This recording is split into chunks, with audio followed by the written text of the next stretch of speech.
उच्च शिक्षा के इस ऑनलाइन शिक्षा पद्धति में आप सभी का स्वागत है। आज के ज्योग्राफी लेक्चर में विषय है अर्थक्वेक। अर्थक्वेक या जिसे हम भूकंप कहते हैं।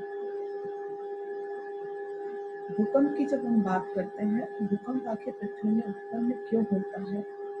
यदि हम देखें तो पृथ्वी के आंतरिक हिस्से में किसी अज्ञात बल के कारण एक लहरें उत्पन्न हो जाती है और ये लहरें जब धरातल पर आती है तो उस लहरों का आभास कंपन के रूप में या दोलन के रूप में हम सभी को होता है, जिसे हम सामान्य अर्थ में भूकंप कहते हैं। यदि पृथ्वी के परिवर्तनशील बल के अंतर्गत देखें तो भूकंप एक महत्वपूर्ण घटना के रूप में हमें दिखाई पड़ता है। भूकंप उत्पन्न क्यों होते हैं, यदि इसके पीछे कारण देखें तो जैसा कि अभी मैंने बताया कि अज्ञात बल, पृथ्वी में दो तरह के बल कार्य करते हैं, एक अंतर्जात बल और दूसरा है बहिर्जात बल। अंतर्जात बल जो पृथ्वी के आंतरिक हिस्से में कार्य करता है और ये दो तरह से मूवमेंट करता है। पहला हॉरिजॉन्टल मूवमेंट, दूसरा है वर्टिकल मूवमेंट। हॉरिजॉन्टल मूवमेंट और वर्टिकल मूवमेंट, इन दोनों की इंटेंसिटी के आधार पर उस मूवमेंट को दो भागों में बांटा गया है, सडन फोर्स और डिस्ट्रॉफिक फोर्स। जब हम सडन फोर्स कहते हैं तो सडन फोर्स या आकस्मिक संचलन या बल के नाम से जाना जाता है और इसी संचलन या फोर्स के कारण ही भूकंप और ज्वालामुखी की उत्पत्ति होती है। आइए हम पारिभाषिक रूप में भूकंप को देखें। What is earthquake? Earthquake is a vibration or oscillation of the surface of the earth caused by transient disturbance of the elastic or gravitational equilibrium of the rocks at or beneath the earth's surface। अर्थात कहने का मतलब ये है कि भूकंप सतह पर एक कंपन है, नाम से विदित हो रहा है कि भूकंप, भूमि का कंपन या दोलन भूकंप कहलाता है। और जो पृथ्वी के आंतरिक हिस्से में लोचदार चट्टानों के गुरुत्वाकर्षण संतुलन की गड़बड़ी के कारण ही उत्पन्न होता है। अर्थात आंतरिक चट्टानों में किसी बल के आघात लगने के कारण इसकी उत्पत्ति होती है, अर्थक्वेक की उत्पत्ति होती है। एक उदाहरण से अर्थक्वेक को समझने का प्रयास करेंगे।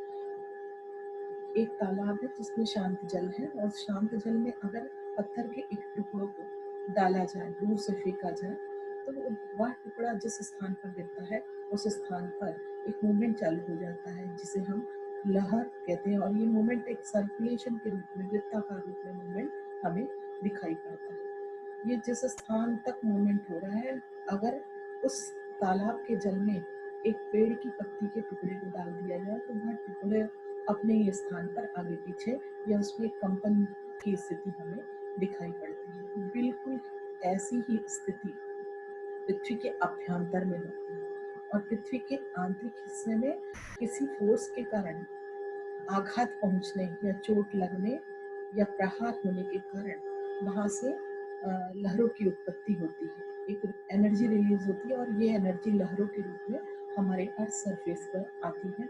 जब अर्थ सरफेस पर आती है तो इसका आभास एक दोलन के रूप में या कंपन के रूप में होता है, जिसे हम भूकंप कहते हैं। Strength of earthquake.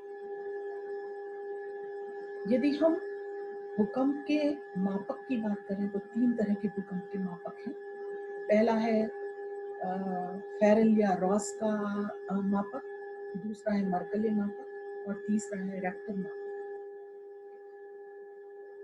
मर्कले और रेक्टर मापक की यदि हम तुलना करें तो हमें ये दिखाई पड़ता है दोनों में बहुत अंतर है। मर्कले जिन्होंने एम्पेरिकल मेथड का यूज किया और रेक्टर जिन्होंने मैथमेटिकल मेथड का उपयोग किया। मर्कले ने अपने अनुभव के आधार पर स्केल को 12 भागों में बांटा। उन्होंने अपना जो पहला स्केल बनाया उस स्केल को इन्होंने ये कहा कि उसकी भूकंप की तीव्रता 10 से कम होती है और 10 से कम वाले को उन्होंने इंस्ट्रूमेंटल के नाम से पुकारा। इंस्ट्रूमेंटल मीन्स केवल उसका इंस्ट्रूमेंट में ही तीव्रता दर्ज होगी और जिसका आभास हम जीव जगत को नहीं होगा।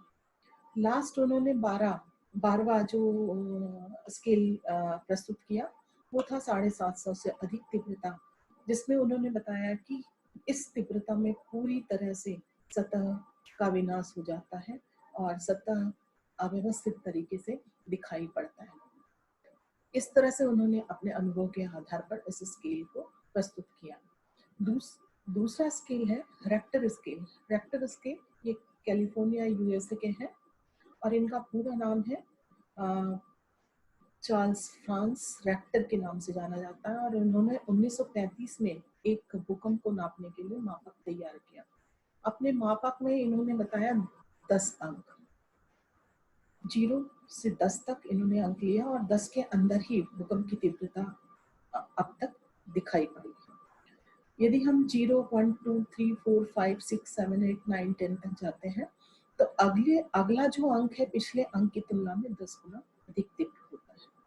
और इस तरह से इन्होंने एक मैथमेटिकल अप्रोच को लेते हुए भूकंप की तीव्रता को प्रस्तुत करने का प्रयास किया और जिसके कारण इस स्केल को रेक्टर स्केल के नाम से पुकारा जाता है। इंटेंसिटी ऑफ अर्थक्वेक, भूकंप की गहनता का मूल्यांकन यदि हम करें तो भूकंप की गहनता का मूल्यांकन कुछ इसके महत्वपूर्ण शब्दों को ध्यान में रखते हुए हम करेंगे। पारिभाषिक शब्द में सबसे पहला है फोकस या हाइपोसेंटर, जिसको हम कहते हैं। हाइपोसेंटर क्या है यदि हम इसकी बात करें तो पृथ्वी के अभ्यंतर में जिस स्थान पर अज्ञात बल का प्रहार होता है उस सेंटर को हम फोकस या हाइपोसेंटर कहते हैं और यहाँ से ही सर्कुलेशन चालू हो जाता है, यहाँ से एनर्जी रिलीज होती है और वह लहरों के रूप में पुनः पृथ्वी के चारों ओर चलने लगती है।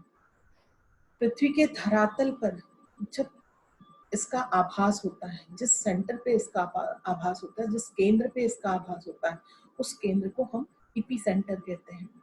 यह फोकस के जस्ट ऊपर अर्थ सरफेस पर स्थित होता है। तो ऐसे केंद्र बिंदु को हम एपिसेंटर के नाम से पुकारते हैं और एपिसेंटर में ही हमें भूकंप का आभास होता है। नेक्स्ट है फॉल्ट लाइन। फॉल्ट लाइन या जिसको हम भ्रंश रेखा कहते हैं। जैसा कि अभी इसके पहले बताया गया कि जब भूकंप की उत्पत्ति होती है तो केंद्र के रूप में, कभी कभी भूकंप एक दरार के रूप में भी भूकंप की उत्पत्ति होती है। दरारी भूकंप सतह भी कहा जाता है और प्लेटों के खिसकने के कारण इस तरह के भूकंप उत्पन्न होते हैं। तो वहां पर एक लाइन का निर्माण हो जाता है, उस लाइन को हम भ्रंश लाइन कहते हैं। और जिस प्लेट के सहारे ये मूवमेंट होता है तो उस प्लेट को फॉल्ट प्लेट कहा जाता है और इससे बनने वाली टोपोग्राफी को किसके नाम से पुकारा जाता है? फॉल्ट स्क्रैप के नाम से पुकारा जाता है। आइए आगे देखते हैं क्लासिफिकेशन ऑफ सिस्मिक वेव, भूकंपी लहरों के प्रकार। जैसा कि बताया गया है कि केंद्र से एनर्जी के कारण लहरें उत्पन्न होती है उस केंद्र के चारों ओर। तो लहरों के केंद्र से चारों ओर उत्पन्न होने के साथ ही लहरें कई प्रकार की होती है। कभी उसकी तीव्रता अधिक होती है, कुछ लहरें हैं जिसकी तीव्रता कम होती है और कुछ लहरें तो धरातल पर ही उत्पन्न होती है जो अपेक्षाकृत विनाशकारी लहरें होती हैं। तो लहरों की गति को ध्यान में रखते हुए उसको 2 भागों में बांटा गया है। पहला है बॉडी वेव। बॉडी वेव या अभ्यंतर लहर जिसको कहा जाता है, ये पृथ्वी के आंतरिक हिस्से में उत्पन्न होती है। और दूसरी लहर है जिसको हम सरफेस वेव या एल